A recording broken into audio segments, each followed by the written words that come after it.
Hey everyone, welcome back to the channel. This is Six Path Weeb. If you're into epic fan theories and Naruto deep dives, you're in the right place. Today's fanfic topic: what if Tobirama's spirit lived in Naruko? Part 2. Before we dive in, just a quick disclaimer. All content on this channel is for entertainment and discussion purposes only. I do not own any of the anime footage used. All rights and credits belong to their respective creators and copyright holders. Now that we've got that covered, grab your kunai and let's unravel the shinobi twist. Let's get started. Today marked the celebration of Naruko's 10th birthday, and she was walking happily alongside the Sandaime Hokage on their way to her favorite restaurant. Once they arrived at the familiar ramen stand, the two placed their orders and chatted while waiting for their meal. Their conversation ranged over several topics, but much of it focused on Naruko's steady progress at the academy. While she hadn't yet broken into the top 10, she was now solidly in the middle of her class in terms of skills. Taijutsu and Shurikenjutsu were her strongest areas, with ninjutsu and academic subjects close behind. Throughout their discussion, Hiruzen noticed a few advanced vocabulary words slip into her speech and couldn't help but smile in approval. "I'm really proud of the progress you're making in your studies, Naruko-chan. I think that talk we had really made a difference," he said warmly. Naruko, with a mouth full of ramen, nodded enthusiastically. After finishing her bite, she grinned. "Thanks, Gigi. Yeah, that talk helped a lot. I understand the academy material way better now." Hiruzen nodded with pride, pleased to see not only her improvement in school but also her growing manners. "That's wonderful to hear.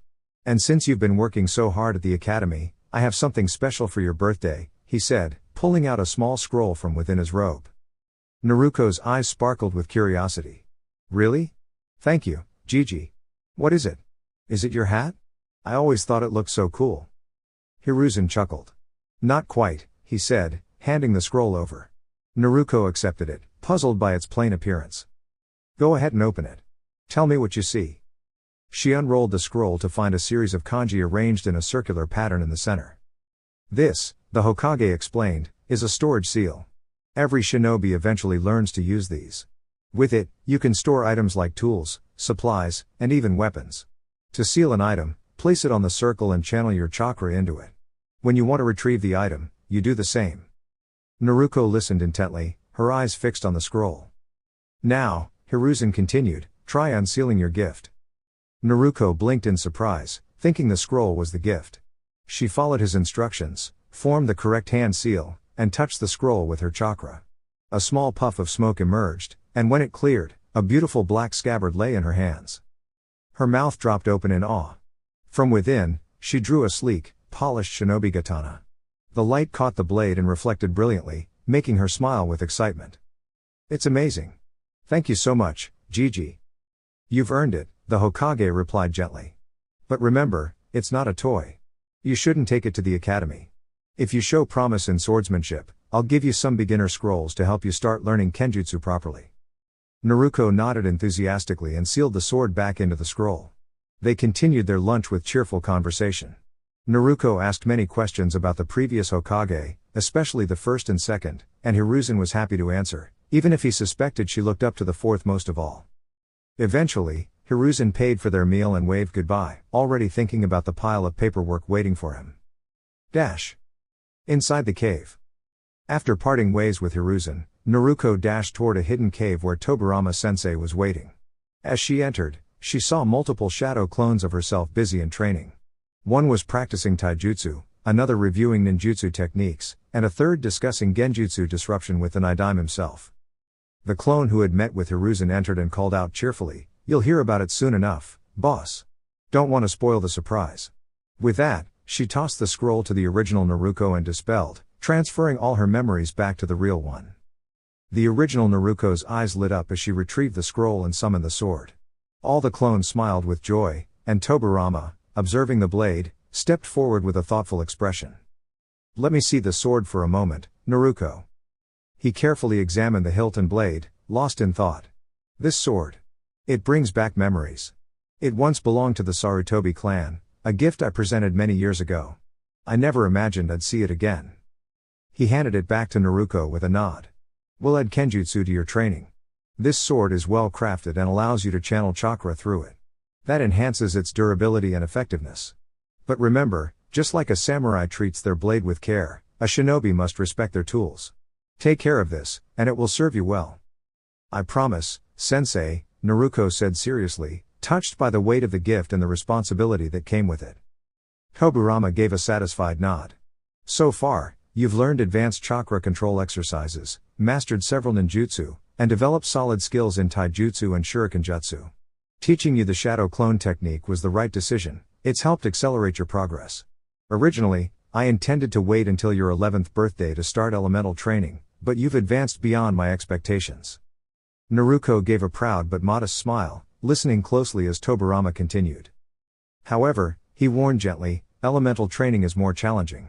It demands precision and patience. I expect nothing less than mastery from you. Now, tell me the 5 elemental natures and how they interact. Naruko recited, fire, wind, lightning, earth, and water. Fire beats wind beats lightning beats earth beats water, and water beats fire. Tobirama nodded in approval. Excellent. Every shinobi is naturally attuned to one element, which makes that type of ninjutsu easier and more efficient for them. It also means they're more vulnerable to its opposite. Some shinobi are born with more than one affinity, but that's rare. We can determine your nature without using chakra paper. He placed a gentle hand on Naruko's head, closing his eyes in concentration. After a few moments, he opened them and smiled. You have a strong wind affinity, but also a powerful secondary water affinity. That's very promising. I'll guide you in learning water techniques, and I'll give you instructions for wind-based training that you can do on your own. Naruko lit up with joy at the news. She had always dreamed of learning elemental ninjutsu, and now that dream was beginning to come true. Tobirama shared her enthusiasm, knowing he had found a worthy student to pass on his knowledge to. 2 days later, Naruko was walking home after an intense training session with Tobirama-sensei. True to his word, Tobirama didn't end the session until she was able to make ripples appear on the stream inside the training cave using only her chakra. It was the first step in learning water manipulation, as he explained. While Naruko was still far from mastering it, Tobirama had already mentioned that it would take time, even with the help of shadow clones. Naruko didn't mind putting her wind training on hold for the time being, especially since Tobirama had said he couldn't offer much guidance in that area. The real issue was that, other than Tobirama, Naruko didn't know who else she could approach for help. The Sandaime was an option, but elemental manipulation was a rare skill even among trained Genin. She figured she might find something useful in the library, but she wasn't very hopeful. Access to such materials was typically restricted to full-fledged shinobi, and she hadn't yet graduated from the academy. As Naruko reached the stairs of her apartment building, a wonderful aroma filled her senses. The smell was absolutely mouthwatering. She glanced toward the nearby woods and was surprised to see a small fire burning there. Her curiosity got the better of her, and she cautiously stepped into the woods, where she discovered an elderly man seated beside the fire, tending to a pot of stew. The scent came from there, and Naruko found herself subconsciously salivating. "Oh, welcome, young one. Are you hungry?" the man said warmly. Startled, Naruko took a better look at the elderly figure. He appeared even older than the Sandaime Hokage. He wore a mesh armor shirt beneath a short brown sleeveless kimono, and a pair of gray pants. Despite not being terribly hungry at first, the incredible aroma had sparked her appetite. The elderly man smiled and poured some stew into a bowl, offering it to her. Naruko hesitated, unsure whether to accept food from someone she had just met. "It's not poisoned, I assure you," he said gently. "Would you mind keeping this old man company?" Eventually, Naruko gave in, and soon she was eating enthusiastically. After finishing one serving, she happily accepted 2 more. Her belly was completely full by the time she finished. "This is amazing, Ji-chan," she said, beaming. The old man chuckled warmly. "I'm glad you enjoyed it, Naruko-chan." Naruko blinked in surprise. "Wait. How do you know my name?" The man let out a soft laugh. "I've been a shinobi for more than 50 years. There aren't many in this village I don't recognize. I'm also a good friend of the Sandaime Hokage. He often speaks very highly of you." Naruko relaxed and gave a cheerful smile. Any friend of her Gigi was a friend of hers. "My name is Kosuke Muruboshi. It's a pleasure to meet you." The two continued talking, exchanging stories and thoughts. Eventually, Kosuke offered to cook even more if Naruko wanted. "Say, Ji-chan, you must be really strong, right? After all that training and all those missions, you must be at least a jounin." "Actually, I'm still a Jinan, Naruko-chan. What? That's not possible. Kosuke just laughed again, while Naruko sat there trying to figure it out. She remembered the Hokage once mentioning how some shinobi reached Chunin or even Jounin status before they were 20. How could this man still be a Jinan? Still, she could tell Kosuke wasn't lying. Maybe there was more to his story. Choosing to change the subject, she asked another question. Well, at least you got to fight alongside a lot of strong shinobi, right? Oh yes, many. I've fought alongside the White Fang of Konoha, the Sannin, and every Hokage, except the first Hokage. Naruko smiled, imagining how amazing it must have been. You know, Ji-chan, I read a lot about the Nidaime Hokage, but the books don't say much. What was it like to fight beside him? Kosuke's eyes softened, and he looked to the sky. Most kids her age wouldn't have the patience or interest to speak with someone much older, but Naruko was different. Tobirama-sama was a shinobi of great ability and wisdom. His presence alone commanded respect. While the Shadaime is revered for his power and achievements, it was Tobirama-sama who managed the village's structure and daily responsibilities. He was very precise about missions and often chose to lead difficult ones himself. His water-style techniques were legendary, few dared to challenge him. And his other skills were equally remarkable. Naruko listened closely, her eyes lighting up. She felt proud to have him as a teacher. Only 2 years ago, she used to boast about becoming Hokage, but deep inside, she hadn't truly believed it. Now, with Tobirama's guidance, it didn't feel like a far-off dream anymore, it felt achievable. Naruko-chan? Kosuke called softly. She looked up. Oh, sorry. I was just imagining what it must have been like to fight beside the Nidaime. Kosuke nodded with a gentle smile. You seem to admire him a lot. I thought you idolized the Yondaime Hokage. Naruko nodded. I do. He's amazing, he helped end the last great war and protected the village. But Tobirama-sama's strength and leadership date back to the founding of the village. From what I've read, just surviving in those times was a huge accomplishment. And they say he was one of the most skilled shinobi of that era, second only to the Shadaime Hokage and Uchiha Madara. Kosuke chuckled softly at that comparison. Tobirama-sama never enjoyed being compared to Madara or even his brother, but he would be proud of Naruko's curiosity. You really do enjoy reading about our village's history. I think the Hokages would be very proud of you. Naruko's face lit up with a bright smile. I want to be just like them someday. Kosuke looked at her fondly. Hiruzen had been right, Naruko was truly a remarkable person. Their conversation continued for a while longer before Naruko stood up to head home. Kosuke thanked her for the company and warmly invited her to join him for dinner again anytime. The next day. After finishing her classes at the academy, Naruko dove straight into training. She pushed her chakra to its limits, following Tobirama's instructions for learning water manipulation. Even with the help of her shadow clones, progress was slow. Tobirama understood this well. He believed that solid foundations would make the more advanced techniques easier later on. Like an architect who spends more time designing than building, the effort invested early would save trouble down the line. Thanks to her advanced chakra control, Tobirama estimated that Naruko could finish both the first and second steps today. Clones worked on all sides of the lake.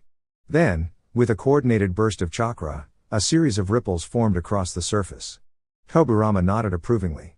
With this level of control, Naruko could already perform C-rank ninjutsu, but he preferred to wait until she fully mastered all the phases. Excellent. Let's move to the second step, he instructed. You've learned how to make ripples. Now, you'll manipulate the water to form a whirlpool. Watch. He placed his palm on the lake, and with a smooth motion of chakra, a spiral formed, swirling into a mini water tornado around his hand. Use your chakra and imagine it swirling at your palm while your hand rests on the surface. Begin with a wide whirlpool, then gradually make it smaller.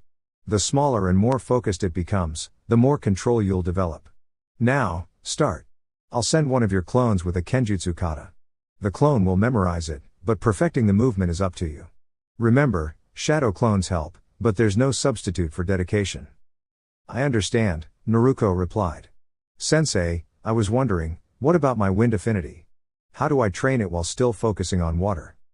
Tobirama gave her a firm look. Improving is good, but rushing will only slow you down. Even with clones, learning two elements at once will dilute your focus. You need to fully grasp one before starting another. As I mentioned before, I have limited experience with wind techniques. It might be best to wait until you're assigned to a Jounin sensei after graduation. They may be better equipped to help you with that. Okay, I understand. Once I graduate, I can also access the Shinobi Library. Tobirama nodded. Indeed. Now stop stalling and get to it. I expect you to complete this phase today. Naruko gulped, a little nervous under Tobirama's intense gaze. She knew her sensei was strict, but also deeply committed to helping her grow stronger. 2 months later. Alright. Gather chakra in your core, breathe in through your nose. Hold it. Then release it all at once. Suten, Mizurappa no Jutsu, Water Style, Wild Water Wave Technique. Naruko brought her hands together in a meditative pose, inhaled deeply, then exhaled with focus, expelling a strong jet of water toward the waterfall. Standing nearby, Tobirama watched with a keen eye, analyzing every detail of the technique. In his view, Naruko had already displayed significant talent and would only continue to grow stronger with time. The second phase of training had taken Naruko nearly a full week to complete, due to her naturally abundant chakra reserves. The third phase was focused entirely on fine-tuning her control over the water within her own body. Beyond this main training, Tobirama also spent time drilling Naruko's shadow clones in different sword stances and combat techniques. He even introduced her to strategic movement and coordination in blade-based combat. With her progress evident, Tobirama felt she was ready for the final and most advanced step in mastering water-style ninjutsu. While Naruko was unaware, Tobirama had actually designed this fourth phase himself, to allow the use of water techniques even in the absence of an external water source. You've come a long way in your training, my student. It's time for me to share the first part of my legacy with you. Please, follow me. Naruko gave a respectful nod and followed Tobirama as he stepped calmly into the water, making his way toward the base of the waterfall. As I've explained before, water is one of the most plentiful elements in nature. It's nearly everywhere, in the rivers, in the air, and even within us. There are two main categories of water-style ninjutsu: techniques that draw water from the user's own body, and those that manipulate external sources. However, a true master of the water element can create techniques using only the moisture in the air. I will now pass this knowledge to you, so that one day, it may help protect our village. Naruko observed as Tobirama sat directly beneath the rushing waterfall. The powerful stream crashed against his armor, yet he remained completely composed. The final step is to draw on the water molecules in the atmosphere, he explained. Naruko blinked in surprise, but Tobirama was patient. He knew she was a quick learner. The air is made up of many elements, primarily two called hydrogen and oxygen. When they come together, they form water molecules. These are your new tools. Now, sit beside me and begin focusing your chakra. Naruko hesitated for a moment as the pressure of the falling water pushed against her, but she followed his guidance and slowly calmed her breathing. Tobirama had told her that water is unlike the other elements. It can be gentle and still, or swift and forceful, it all depends on how it's used. As the waterfall beat down on her shoulders, she imagined the deep sapphire color of the water beneath them and let herself sink with the rhythm of the environment. Tobirama glanced at her and smiled inwardly. She was ready. You've reached the point where true water-style techniques begin, he said. Naruko opened her eyes, focused and determined. 2 months later. After completing the final phase of water-style training, Tobirama continued to guide Naruko by teaching her two more advanced techniques: Suten, Suijin Heki, Water Style, Water Wall, and Suten, Suidana, Water Style, Water Severing Wave. The latter, a powerful precision attack, released a high-pressure stream of water capable of slicing cleanly through dense wood. Thanks to her control over airborne water molecules, Naruko was able to perform these techniques with fewer hand signs and less chakra than normal. Additionally, her clones were mastering the kenjutsu stances Tobirama had taught, positions that blended well with Naruko's wind-natured chakra. Seeing this potential, Tobirama introduced her to the basics of wind manipulation. Her first task was to slice a leaf using nothing but chakra. While her clones focused on that aspect, the original Naruko was to dedicate herself to physical training, hand-to-hand and sword combat. Her movements needed to become instinctual. Currently, Naruko was sparring with Tobirama over the surface of the lake, helping her simultaneously build chakra control and refine her footwork. Though Tobirama had far greater speed and skill, he matched Naruko's pace to challenge her fairly, slowly increasing difficulty as she improved. After all, Naruko was still only 10. Her strength and reflexes would grow with time. For now, Tobirama's goal was to help her understand the basics of combat, reading an opponent, reacting fluidly, and adjusting her form. Despite the demanding pace, Tobirama was impressed. Even when they sparred at intermediate levels, Naruko used the techniques with impressive adaptability, striking high and low, shifting between swordplay and footwork. If she were to learn an additional combat style, she could blend it all together, making her attacks unpredictable. The Kenjutsu style Tobirama passed down emphasized speed and precision. However, he also considered introducing her to a secondary style, one based on chakra-enhanced strength, similar to what his brother Hashirama used. Even though Naruko's chakra control wasn't perfect yet, she could adapt over time. Their training session came to a brief halt as both moved apart over the lake's surface. "That's enough for today, Naruko. You've done well, get some rest." Naruko smiled and stepped out of the water, settling herself on the lake's edge. Tobirama noted how far she'd come, not just in terms of ninjutsu, but in maturity and focus. In the beginning, her concentration would often wander, and Tobirama had to find ways to keep her engaged. Now, she focused naturally, using her time wisely and progressing steadily. As the clones dispersed, their experience transferred to the original. Naruko picked up a fallen leaf and began channeling her chakra into it. With great care, she focused and watched as the leaf began to split, not fully yet, but close. She stood and gave her sensei a respectful bow. "See you tomorrow, sensei." Tobirama nodded, watching her leave with quiet pride. Once she was gone, he turned to a large scroll resting near the cave wall. He began reviewing its contents carefully. It would be Naruko's graduation gift, a collection of everything he had ever learned. The scroll contained detailed explanations of his elemental techniques, advanced space-time concepts, and even his most complex creations. Among those was a particular technique Tobirama had created long ago, one he hoped Naruko would never need. Though it was powerful, it carried too many risks and consequences. He had created it with the intent to protect the village, but knew it wasn't something he wanted to pass down lightly. However, Tobirama understood the responsibility of ensuring Naruko could neutralize such techniques, should they ever be used by someone with ill intent. The knowledge had its place in the village's history, and part of preparing Naruko for the future was making sure she could defend against even the most dangerous abilities. With the foundation laid, Tobirama knew it was time to begin introducing her to the principles of space-time ninjutsu, a challenging field, but one he believed Naruko could master in time. An entire year had passed since Naruko first began training in elemental manipulation, and Tobirama could now confidently say that the young kunoichi was prepared to face the challenges of a shinobi's life. That didn't mean she had mastered every lesson Tobirama had to offer, of course. However, Naruko had absorbed the foundational knowledge of every technique Tobirama had taught, meaning that with time and dedication, she would eventually master them all. By Tobirama's estimation, by the time Naruko advanced to the rank of Chunin, she would have command over most water-style techniques. As for space-time ninjutsu and advanced sealing techniques, those would require more time and experience, possibly when she reached Jounin level. In other disciplines such as taijutsu, shurikenjutsu, and kenjutsu, Naruko displayed a natural talent. She had learned grace and fluidity from Tobirama's fighting style and how to apply chakra to enhance her strikes, a method once used by the first Hokage, Senju Hashirama. Her kenjutsu had become impressively refined, and she had developed a unique ability to combine wind chakra with her swordsmanship. She had also completed her wind manipulation training by slicing through a cave waterfall, an incredible feat.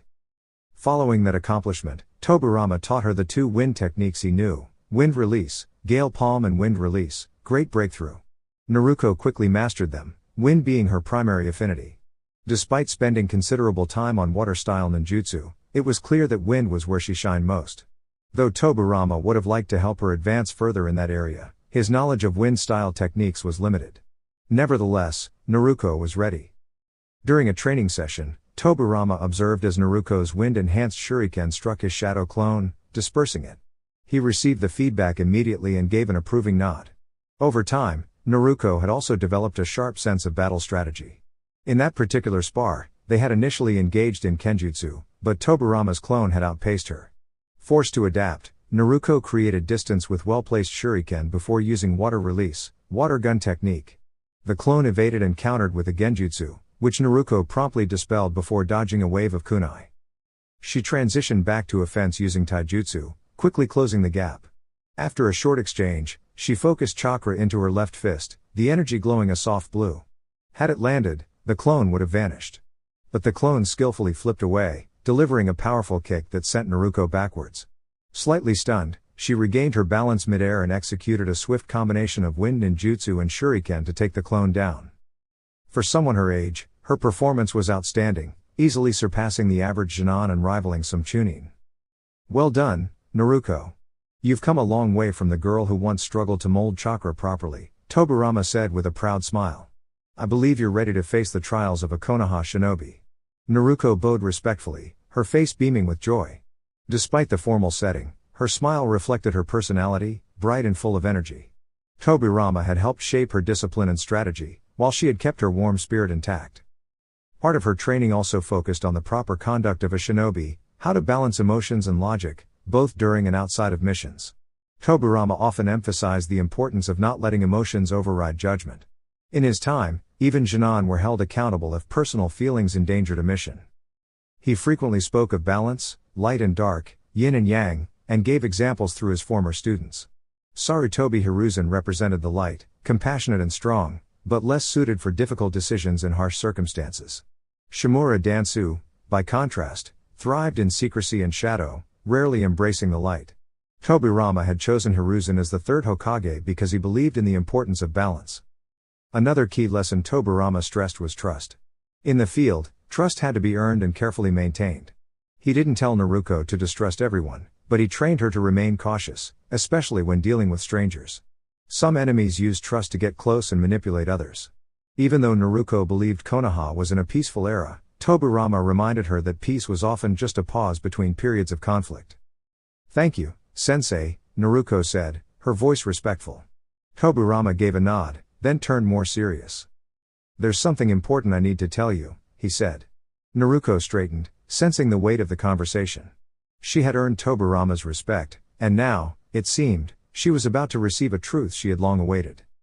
What is it, Tobirama-sensei? Do you know what a Jinchuriki is? Graduation test.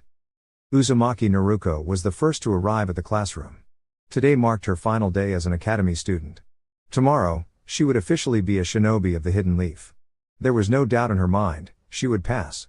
Tobirama-sensei had told her that academy standards had changed significantly, and that even non-shinobi could meet them with enough study. Still, Naruko's mind wasn't on today's test. Her thoughts lingered on what she had learned yesterday. Inside her was a powerful being, the Kyubi no Yoko, the nine-tailed fox. As a child, Naruko had always wondered why the villagers treated her differently. Why they whispered. Why some shinobi avoided her gaze. It hurt, and she never understood why, until now.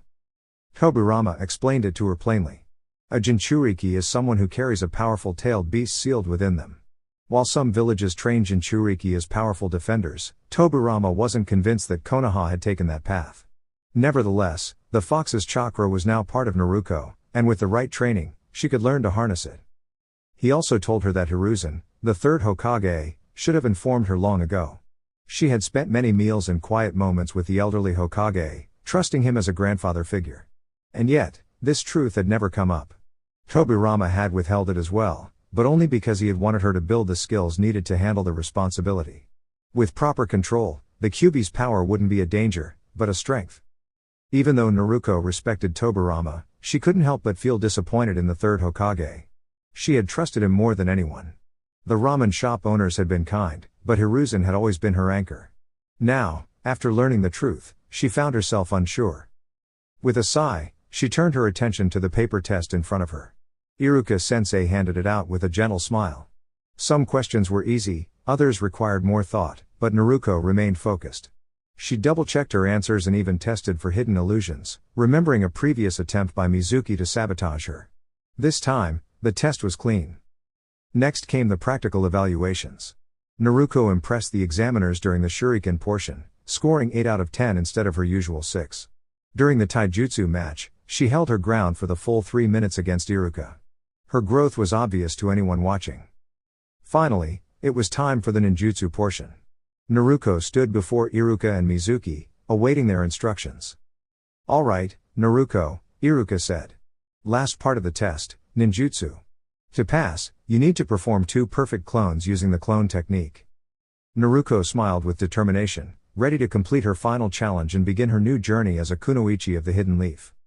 Naruko nodded and took her time focusing on the specific hand seal. This time, she sensed her chakra being subtly interfered with and narrowed her eyes at the strange sensation. Iruka remained unaware, misreading the situation as simple nervousness. Naruko knew she had to break the genjutsu or risk failing the test. She hadn't wanted to reveal her true skill set yet, but she had no other choice. Holding the ram hand sign with precision, she calmly dispelled the illusion. A moment later, two flawless bunshine appeared on either side of her. Iruka smiled and gave a proud nod of approval. Mizuki appeared surprised at the seamless execution, but he offered a stiff congratulations to the newly graduated Jinan nonetheless.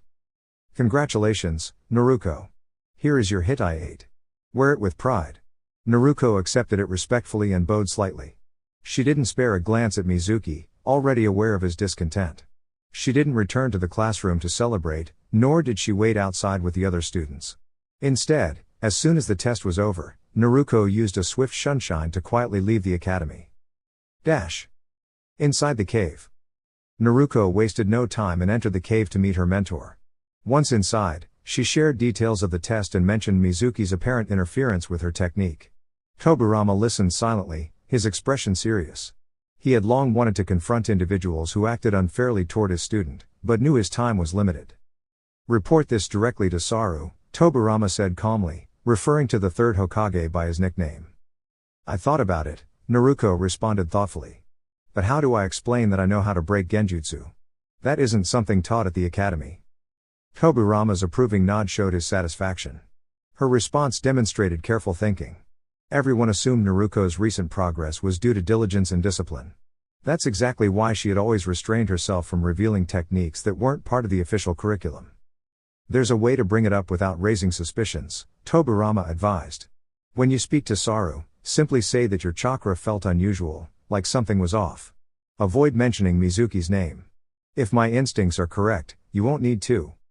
Naruko smiled knowingly, a glint of her playful side emerging. If she approached the matter the right way, the Hokage would understand without her revealing everything. Tobirama caught the familiar spark in her expression and smiled gently in return. He always saw harmless pranks as a natural part of shinobi growth. Now, Naruko. Since you've graduated, there's something important I must tell you. Her grin slowly faded when she saw a water whip quietly form behind Tobirama, a subtle way to gather her attention. Sorry. I'm listening. You've reached a level of training where I no longer need to remain, he said calmly. Naruko's eyes widened in surprise, but Tobirama stood firm. I told you from the beginning that I had one goal, to pass on my legacy. You've learned the foundations. The rest, you'll continue to refine on your own. Tears welled in Naruko's eyes. For the past 3 years, her teacher had guided her, trained her, and believed in her. Though his teaching methods were strict, she came to deeply respect the man. The thought of him leaving was hard to accept. But Tobirama-sensei. You said it would take me time to master everything. I did, he replied with a soft snort. But you have all the fundamentals now. You'll continue improving. Just don't lose focus. Then, with a teasing warning, he added, and wipe those tears or I'll give you a proper lesson in water-style discipline. Naruko chuckled through her tears and wiped her face. You're not going to be completely alone, Tobirama continued. Behind me is a scroll. It contains everything I've taught, and more. It's sealed so that only you can open it. If anyone else tries, they'll find it. Very uncooperative. Naruko turned to see the scroll, her eyes widening again. As it slowly closed, Tobirama's presence began to fade. But before vanishing, he offered a warm smile she hadn't seen from him before. Naruko, this is goodbye. Let me say with pride. You were my finest student. Use everything you've learned to protect the Hidden Leaf Village. Naruko nodded with tearful gratitude, bowing deeply to her mentor. She promised herself she'd train even harder and serve the village with everything she had. With the scroll secured, she left the cave, but not before giving one last respectful bow to the man she admired more than anyone, even the fourth Hokage. With the Hokage. As Tobirama instructed, Naruko met with the third Hokage and reported the odd occurrence during her exam. She was also there to take her shinobi registration photo. So let me understand this clearly, the Sandaime said. During your test, you felt your chakra being influenced? And despite that, you succeeded in completing the technique? Naruko nodded calmly, maintaining her composure even under the Hokage's scrutinizing gaze. She silently noted how similar it was to Tobirama's. This is a serious matter, Naruko-chan. Are you absolutely sure of what you experienced? You have a large chakra reserve, it could have made the technique harder to manage. Naruko took a deep breath but kept her tone even and respectful. I'm sure, Gigi. The bunshine technique was always the most difficult for me. I spent 6 months learning how to reduce the number of clones I produced. I trained until I could make just one. But during the test, it felt just like before. When I could only make 10 at once. Hiruzen observed her quietly before giving a slow nod. He knew how rare chakra control was for someone with her natural reserves. I believe you, he said finally. You've come a long way. I'll investigate this. And Naruko, it brings me great joy to see you graduate. You've earned your headband through hard work. Thank you, Gigi. Just wait, I'll earn that hat of yours one day too. The Hokage chuckled warmly as Naruko turned and left his office. As the door clicked shut, Hiruzen's expression shifted to one of seriousness. He flared his chakra slightly, enough for his hidden Anbu to sense. Tori. Gather your team and locate Chunin Tuji Mizuki. Bring him in for questioning. The masked Anbu nodded and disappeared. Hiruzen sat back, troubled. Only 2 individuals had access to Naruko's exam, Iruka and Mizuki. Iruka had always spoken highly of her. Mizuki, however, had a less than perfect record. Whatever was going on, Hiruzen knew this was only the beginning. The next day, after distributing the forehead protectors to the new Jinan, Umino Iruka returned home to carefully deliberate the formation of the Jinan teams. Creating balanced units was a task that demanded thoughtfulness and consideration. If Naruko had remained at the bottom of the class rankings like she had 3 years ago, the process would have been far more straightforward. However, with her recent improvement and rise to the top 10, the situation required a more thoughtful approach. The Hidden Leaf Village's missions typically fell into 3 broad categories: frontline combat/escort, tracking/infiltration, and support/interrogation. Many of this year's graduates from prominent clans displayed clear strengths in one of these areas. For example, the Hyuga, Inuzuka, and Aburame clans had abilities that made them ideal for tracking and stealth missions. Meanwhile, members of the Akimichi, Yamanaka, and Nara clans often excelled in strategic support and information gathering. Iruka began his preliminary team formations based on these specialties. Hyuga Hinata, Inuzuka Kiba, and Aburame Shino made an excellent trio for tracking and infiltration. Yamanaka Ino, Akimichi Kuji, and Nara Shikamaru were natural fits for the support and information-based team. Uchiha Sasuke, Haruno Sakura, and Uzumaki Naruko would be a strong choice for frontline combat and escort roles. This setup reflected the long-standing tradition of placing the top student, Rookie of the Year, with the lowest scoring graduate and the best performing kunoichi. However, Naruko had improved greatly, making it impossible to follow that rule strictly. As a result, Iruka had to reconsider the formations and explore new options to maintain balance. Sasuke had clearly earned the Rookie of the Year title, and Sakura was regarded as the most academically proficient kunoichi in her class. With those facts in mind, Iruka turned to the other students near the lower end of the class rankings, namely, Shikamaru and Kiba. Despite his low scores, Iruka knew Shikamaru was exceptionally intelligent. His laid-back nature simply meant he did the bare minimum to pass. Kiba, in contrast, had scores that reflected his practical strengths in combat. With that analysis, Iruka confidently finalized the first team: Sasuke, Kiba, and Sakura, with Kiba and Sasuke serving as the close combat duo, and Sakura supporting from a distance. Next, he looked at Ino, whose abilities centered around her clan's mental techniques. She would need someone strong by her side. Kuji fit perfectly due to both his power and their long-standing friendship. For a strategic thinker with additional support capabilities, Iruka considered Shikamaru, which would complete the next generation of the renowned Ino Shikacho team. However, Iruka also saw value in placing Shino on this team. As the second highest ranked male student after Sasuke, Shino was exceptionally calm and capable, especially on missions. Still, after much thought, Iruka decided to keep Shikamaru with Ino and Kuji for the sake of tradition and proven teamwork. That left the final trio: Naruko, Hinata, and Shino. Hinata's Byakugan and precise techniques made her ideal for close combat and reconnaissance. Naruko had demonstrated growth in both short and mid-range abilities, while Shino would round out the team with a calm demeanor and tactical insight. Iruka knew this team would be balanced and versatile. Though he expected questions, he was confident in his choices and brought his proposal to the Hokage. In the Hokage's office, Iruka waited as the third Hokage, Hiruzen Sarutobi, silently reviewed the team list. The elder leader stroked his beard in thought. I'm curious, Iruka-kun, Hiruzen began thoughtfully, why do you believe Nara Shikamaru belongs on the team with Naruko and Hinata rather than with Ino and Kuji? Iruka respectfully replied, it took time to reach that conclusion, Hokage-sama. If Naruko had remained at the bottom of the class, I would have simply paired her with Sasuke and Sakura. But her growth changed things. I decided to prioritize balance across the teams rather than assigning based strictly on specialization. Hiruzen remained silent, thinking carefully. Normally, team composition was based on the mission types they would most likely be assigned to. Still, he had seen enough over the years to know that missions rarely went exactly as planned. Balanced teams often performed better when the unexpected occurred. A faint smile appeared on Hiruzen's face. Iruka, relieved, let out a breath he hadn't realized he was holding. I see the merit in your reasoning, Iruka-kun. While our traditions often lead us to form specialized squads, real missions require adaptability. A well-rounded team can better face surprises. I'll personally explain this to Inoiki, Kuza, and Shikaku. They were hoping to see their children continue the Ino Shikacho tradition. But I support your decision. Now, I'll proceed with assigning the Jounin instructors. You've done well. Iruka stood, heartened by the Hokage's words. Just as he turned to leave, Hiruzen called him back. Is there something else, Hokage-sama? Iruka asked as he returned to his seat. The third Hokage nodded. Yes. I received a report yesterday from Naruko. She believes someone interfered with her chakra during the ninjutsu test.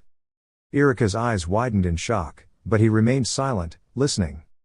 As your conduct is beyond reproach, Hiruzen continued, I looked into the matter quietly and discovered that Mizuki had indeed tried to sabotage Naruko by casting a subtle genjutsu to disrupt her focus. Despite that, Naruko managed to perform the technique successfully and passed. Iruka lowered his gaze, feeling deeply disappointed in himself for not noticing anything wrong. He had always thought of Mizuki as a colleague trying to do his best and had sometimes dismissed Naruko's complaints due to her playful nature. I should have realized something was wrong, Hokage-sama. I accept full responsibility for not noticing, Iruka said quietly. Hiruzen gave a small nod. While it's true you could have sensed it, no harm came to Naruko, thanks to her own perseverance. I trust you'll be more vigilant moving forward. Iruka nodded solemnly and left the office, determined to be more attentive in the future. Meanwhile, Hiruzen's thoughts returned to a deeper concern. Mizuki's actions weren't isolated, he was revealed to have ties to a dangerous rogue shinobi. While Iruka didn't need to be burdened with those details, Hiruzen had to act quickly. Taking up a pen, he began writing a confidential message. It was to be delivered immediately to the leader of Konoha's intelligence network and one of the village's legendary shinobi, Jiraiya. After all, no one was more suited to investigate suspicious movements than the former teammate of the very person at the center of this growing concern. At the academy, 2 days had passed since the Jinan exams, and those who had successfully graduated now stood inside their classroom, eagerly awaiting the arrival of Iruka-sensei. The room was filled with cheerful conversations, as students excitedly talked about the next steps in their shinobi journey. Naruko Uzumaki, however, sat quietly in her seat, deep in thought. She wasn't the type to engage in chatter. Instead, her mind wandered. She wondered if the Hokage had done anything about Mizuki-sensei after the incident she had reported. More than that, she was curious about her assigned team and who her Jounin sensei would be. Most importantly, she wondered how she'd manage her training now that Tobirama sensei was no longer around to guide her. She had read through the scroll left by the Nidaime the previous night and was surprised by the depth of the techniques listed. There was so much to learn: advanced water-style ninjutsu, new forms in both taijutsu and kenjutsu, genjutsu principles, fuuinjutsu theory, and even basic knowledge in space-time techniques, though the latter still felt far beyond her reach for now. For the moment, Naruko decided to focus on what she could realistically improve: taijutsu, kenjutsu, and her water-style skills. She also needed to refine her wind-style abilities, although there was limited material on that in the library. A few genjutsu wouldn't hurt either. Fuuinjutsu and space-time methods could wait until she was more advanced, probably around Chonin level. She was too lost in her thoughts to notice a few curious glances coming her way. Some classmates had clearly picked up on her new appearance. It was true, Naruko no longer wore her old outfit. Her new look was both practical and strategic, designed for movement and stealth.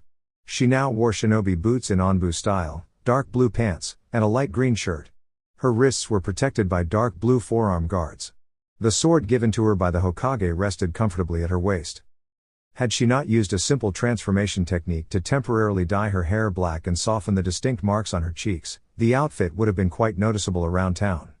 But Naruko knew how to blend in when she wanted to. Her musings came to a stop as Iruka entered the room and immediately called for everyone to settle down. Before he could begin speaking, however, Sakura raised her hand. "Iruka-sensei, what happened to Mizuki-sensei?" she asked. Naruko's ears perked up at the question. She glanced toward Iruka, watching his expression closely with a quiet smile. She already had a feeling what the answer might be. "Mizuki is currently unavailable, Sakura. He won't be returning," Iruka replied smoothly. "Now, listen closely, everyone. Congratulations to all of you, you've earned the right to wear the Konoha headband, and your journey as shinobi officially begins today. While you've passed the academy, this is just the foundation. Your real training starts now." Naruko inwardly chuckled, remembering Tobirama's own thoughts on how the academy prepared students. From this point forward, Iruka continued, "You'll be assigned into 3-person teams under the leadership of a Jounin sensei. I will now announce the team formations. Please listen carefully." Naruko tuned out most of the list, waiting only to hear her own name. Team 7 will consist of Uchiha Sasuke, Inuzuka Kiba, and Haruno Sakura. Your Jounin sensei will be Hatake Kakashi. Yamanaka Ino sighed in disappointment while Sakura looked thrilled at being placed on the same team as Sasuke. Team 8 will be Akimichi Kuji, Yamanaka Ino, and Aburame Shino. Your Jounin sensei will be Yuhi Kurenai. Ino let out a quiet complaint about being paired with someone whose abilities included insects, but Naruko barely registered it. Team 9 is currently active. So finally, Team 10 will consist of Hyuga Hinata, Nara Shikamaru, and Uzumaki Naruko. Your Jounin sensei will be Sarutobi Asuma. Naruko nodded silently to herself. She knew Shikamaru well, he'd followed her around more than once out of quiet curiosity. With her training now unrestricted, she had nothing to hide. Though she would hold back on advanced ninjutsu in most missions, she had plenty of skill in taijutsu and kenjutsu to carry her forward. She didn't mind being on a team with Hinata either. The Hyuga clan's dojutsu would be a strong asset during missions. As for their sensei, Naruko suspected Sarutobi Asuma was related to the Sandaime, which added another layer of interest. Once all teams had been announced, Iruka dismissed them for lunch, instructing everyone to return in 2 hours to meet their Jounin sensei. Shikamaru muttered his usual, "How troublesome," and then made his way up the steps toward Naruko. "As much effort as it might take," he said, "it's probably a good idea for our team to eat together. We should at least understand each other before we begin working as a unit." Naruko smiled gently and nodded. "I agree. What about you, Hinata? Want to join us?" Hinata, seated right next to Naruko, turned red at the invitation. For the past few years, she had quietly admired Naruko. In the beginning, she had been inspired by Naruko's tireless determination and spirit. Lately, however, Hinata noticed that something about her had changed. The glowing optimism in Naruko's eyes had grown more calm and focused. She still admired Naruko deeply, but it felt like she was looking at a new person entirely. Still, she nodded shyly and joined them. Ramen stand. The new Team 10 made their way to the ramen stand at Naruko's suggestion. Shikamaru found it too much trouble to disagree, and Hinata was happy to follow along. Once they had placed their orders, Shikamaru took a moment to study Naruko closely. He couldn't help but notice the transformation. Naruko's skills at the academy had skyrocketed, and now her presence and body language spoke of quiet strength and awareness. Even while eating, she seemed alert and composed. Her new outfit, though simple, only emphasized the mystery surrounding her recent growth. "Hey, Naruko," he asked casually, "what's with the sword? I didn't know you were training with one." Naruko paused her eating to glance down at the weapon at her side. "It was a gift from the Hokage," she replied with a small smile. "After I worked hard to improve my grades, he gave it to me as encouragement. I've been practicing for about 2 years now, though I didn't bring it to the academy since we weren't really going to use swords there." Shikamaru raised an eyebrow. "I've got to say, the improvement you've made is impressive. It's almost like you were holding back before." Naruko chuckled softly. "I really did struggle at first. When I talked with the Hokage early on, he told me that if I wanted to achieve my goals, especially aiming for the Hokage position, I needed to start with the basics. And honestly, I couldn't make sense of half the textbooks in the beginning. I had to buy a dictionary just to understand them." Hinata, curious now, leaned in slightly. "What about your chakra? You mentioned that earlier. Naruko smiled a little more brightly now. She was guiding the conversation exactly how Tobirama sensei had taught her to. That was part of it. When we began learning ninjutsu, I could manage henge and kawarimi with some practice, but bunshine. That was a disaster. Eventually, I found out it was because I have more chakra than normal, and not enough control to handle delicate techniques like that. The Hokage taught me some methods to improve control, and from there, things started to come together. It was a lot of hard work, but it paid off. Shikamaru frowned in thought. He knew the academy tested chakra levels. Why hadn't anyone told Naruko this earlier? That mystery only deepened the puzzle that was his new teammate.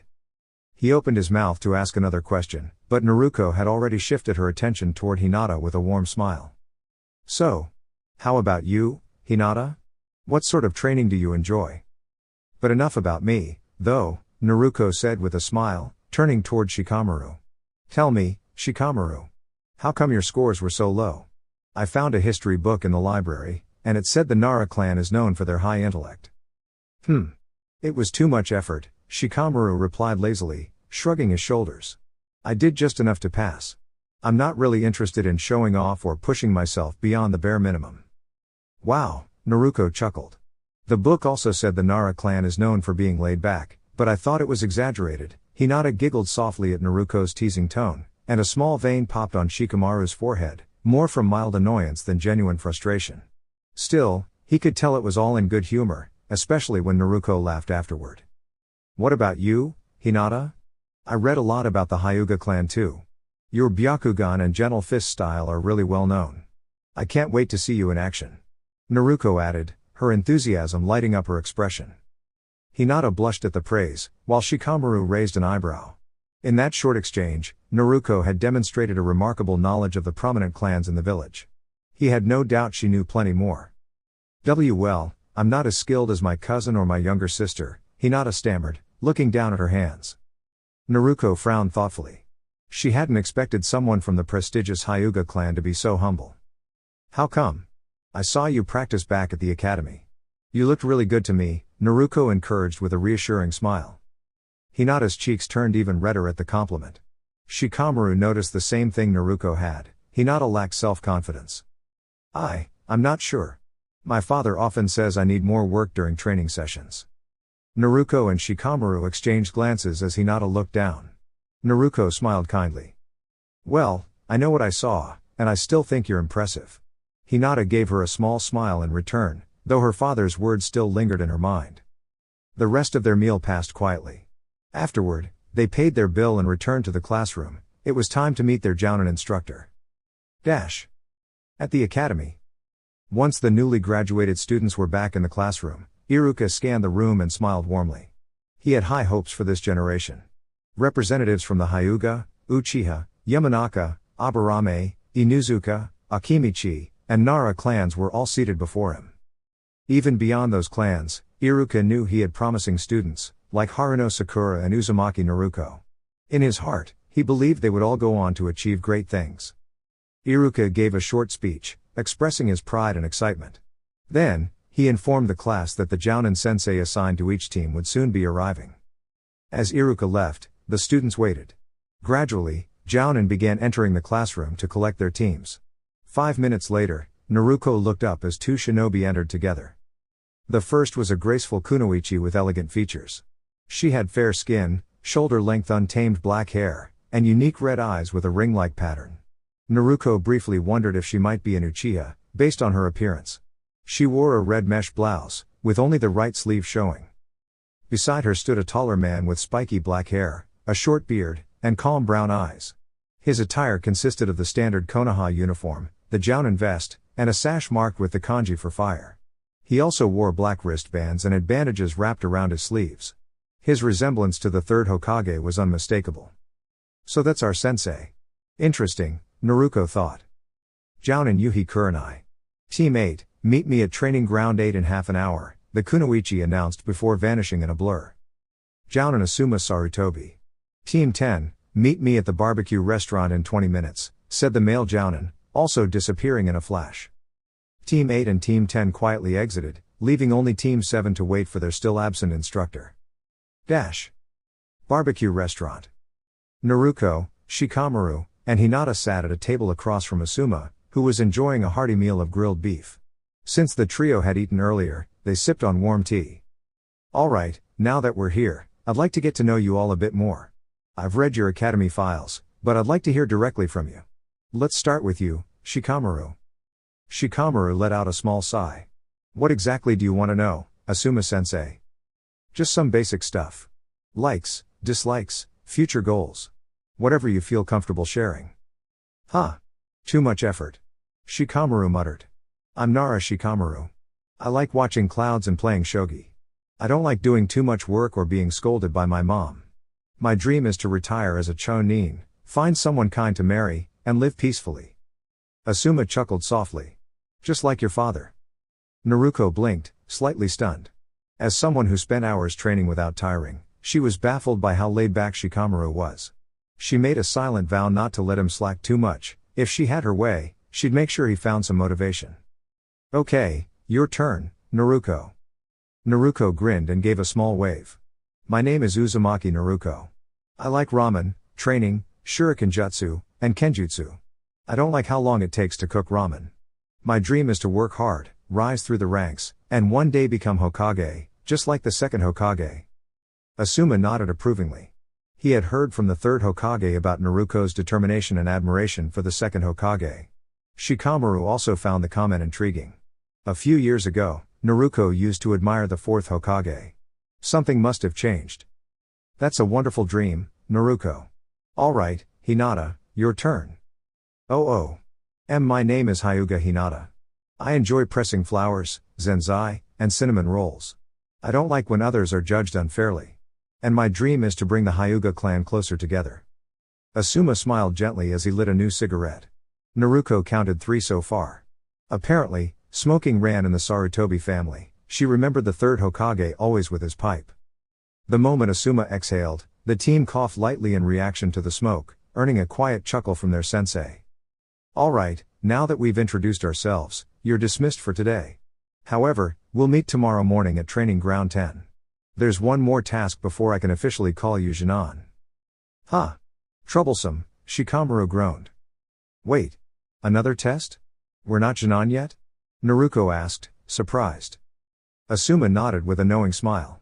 The academy test was only the first step. It was meant to show potential. Now it's up to the Jounin to decide if you're ready. The real test begins tomorrow at 8 a.m. The three nodded as Asuma paid the bill. Soon, the team parted ways.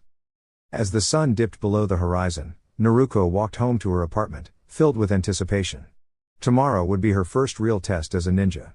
She couldn't use any elemental techniques yet, since she wasn't officially registered. Until then, she would rely on taijutsu, shuriken skills, and her budding kenjutsu. She couldn't wait to prove herself. Dear YouTube family. That's all for now, but the journey doesn't end here.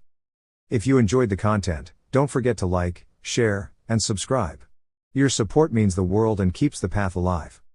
Until next time, stay inspired, stay curious, and as always, walk the path, not alone, but with the 6-Path Weeb.